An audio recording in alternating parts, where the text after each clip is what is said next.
ಕಾಶ್ಮೀರದಲ್ಲಿ ಉಗ್ರರ ದಾಳಿ ನಡೆದಿದೆ.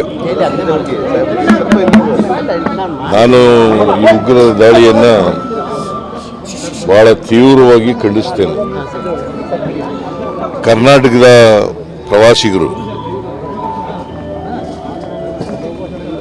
ಇಬ್ಬರು ಮೃತರಾಗಿದ್ದಾರೆ. ಒಬ್ಬರು ಮಂಜುನಾಥ್ ಅಂತ, ಇನ್ನೊಬ್ಬರು ಭರತ್ ಭೂಷಣ್ ಅಂತ. ನಾನು ಈಗಾಗಲೇ ಅಧಿಕಾರಿಗಳ ತಂಡ ಕಳಿಸಿದ್ದೀನಿ. ಜೊತೆಗೆ ಕಾರ್ಮಿಕ ಸಚಿವರಾದಂಥ ಸಂತೋಷ್ ಅವರನ್ನು ಕೂಡ ಕಳಿಸಿದ್ದೀನಿ. ಅವರು ಯಾರ್ಯಾರು ಇದ್ದಾರೆ ಕನ್ನಡಿಗರು ಅಲ್ಲಿ ಅವ್ರನ್ನೆಲ್ಲ ವಾಪಸ್ ಕರ್ಕೊಬರೋಕ್ಕೆ ಸೇಫಾಗಿ ಒಂದು ವಿಶೇಷವಾದಂಥ ವಿಮಾನ ಮಾಡ್ಕೊಂಡು ಕರ್ಕೊಬಾ ಅಂತ ಹೇಳಿದ್ದೀನಿ. ಆಮೇಲೆ ಈ ಸತ್ತ ಡೆಡ್ ಬಾಡಿಗಳಿದ್ದಾವಲ್ಲ, ಇವರು ಯಾರು ಅವರನ್ನು ವಿಶೇಷ ಫ್ಲೈಟ್ ಮಾಡ್ಕೊಂಡು ಕರ್ಕೊಬರ್ಬೇಕು ಅಂತ ಕೂಡ ಹೇಳಿದ್ದೀನಿ. ಆದರೆ ಅವರೇ ಮಾಡಿಬಿಟ್ಟಿದ್ದಾರೆ, ಭಾರತ ಸರ್ಕಾರನೇ ಫ್ಲೈಟ್ ಮಾಡಿ ಅವನು ಎಲ್ಲೆಲ್ಲಿಗೆ ಹೋಗ್ಬೇಕು, ಯಾವ್ಯಾವ ರಾಜ್ಯದ್ದು ಅಂತ ಅಲ್ಲಿಗೆ ಕಳಿಸ್ತಕ್ಕಂಥ ಕೆಲಸ ಮಾಡ್ತಾಯಿದ್ದಾರೆ. ಒಂದು ವೇಳೆ ಮಾಡಿದ್ರೆ ನೀವು ಮಾಡಿ ಅಂತ ಹೇಳಿದ್ದೀನಿ. ಸೊ ಇದು ನನಗನ್ಸುತ್ತೆ ಈ ದಾಳಿ ಪ್ಲ್ಯಾಂಡ್ ಅವ್ರು ಯಾವುದೇ ಆಗಿರಲಿ, ಯಾರೇ ಇರಲಿ, ಇದನ್ನು ಖಂಡಿಸ್ತೇನೆ ನಾನು. ಉಗ್ರರ ದಾಳಿ ನಡೀಲಿಕ್ಕೆ ಆಗಬಾರ್ದು, ಉಗ್ರರ ದಾಳಿ ನಡೀಬಾರ್ದು.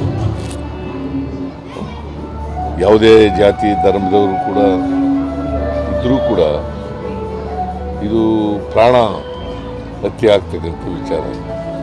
ಸುಮಾರು 26-27 ಜನ ಸತ್ತಿದ್ದಾರೆ ಅಂತ ವರದಿ ಇದೆ. ಇದು ಒಂದು ದೊಡ್ಡ ದಾಳಿ, ಇದು ಭೀಕರವಾದಂಥ ದಾಳಿ. ಈ ಭೀಕರವಾದಂಥ ಉಗ್ರರ ದಾಳಿಯನ್ನು ಕರ್ನಾಟಕ ಸರ್ಕಾರ ತೀವ್ರವಾಗಿ ಖಂಡಿಸ್ತದೆ. ಮತ್ತು ನನಗನ್ಸುತ್ತೆ there is a intelligence failure ಅಂತ ಅನಿಸುತ್ತೆ. ಇಂಟೆಲಿಜೆನ್ಸ್ ಫೈಲ್ಯೂರ್ ಕೇಂದ್ರ ಸರ್ಕಾರದ ಇದು ಇಂಟೆಲಿಜೆನ್ಸ್ ಫೇಲ್ ಆಗಿದೆ ಅಂತ ಅನಿಸುತ್ತೆ. ಯಾಕಂದರೆ ಅವರು ಅಲ್ಲಿ ಹಿಂದೆನೂ ಕೂಡ ಪುಲ್ವಾಮ ಇದಾಗಿತ್ತು, ಮತ್ತೆ ಇಲ್ಲಿ ಉಗ್ರರ ದಾಳಿ ಆಗಿದೆ. ಕೇಂದ್ರ ಸರ್ಕಾರದ ವೈಫಲ್ಯ ಇದೆ ಅಂತೇಳಿ ನನಗನ್ಸುತ್ತೆ. ಸೊ ಅದನ್ನು ಈ ದಾಳಿ ನೋಡಿ ಅದನ್ನು ಇನ್ನೂ ವಿಚಾರ ಮಾಡಬೇಕು. ಅದನ್ನು ಚರ್ಚೆ ಮಾಡ್ತಾ ಇದ್ದೀವಿ, ಅಧಿಕಾರಿಗಳ ಜೊತೆ ಚರ್ಚೆ ಮಾಡ್ತೀವಿ. ಏನು ಪರಿಹಾರ ಇಲ್ಲಿವತ್ತಿನವರಿಗೆ ನಾವು ಪರಿಹಾರ ಕೊಟ್ಟಿದ್ದೀವೋ ಇಲ್ವೋ ಅಂತ ಗೊತ್ತಿಲ್ಲ.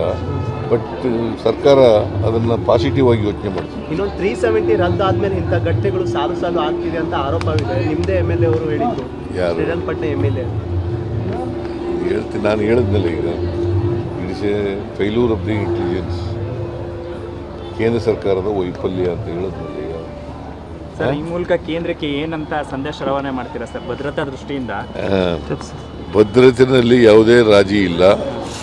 ಯಾರೇ ಆಗಿರಲಿ ಅದಕ್ಕೆ ಅವರಿಗೆ ಭದ್ರತೆ ಕೊಡ್ತಕ್ಕಂಥ ಕೆಲಸವನ್ನು ಮಾಡಬೇಕು. ಉಗ್ರರನ್ನು ಮಟ್ಟ ಹಾಕ್ತಕ್ಕಂಥ ಕೆಲಸ ಮಾಡಬೇಕು.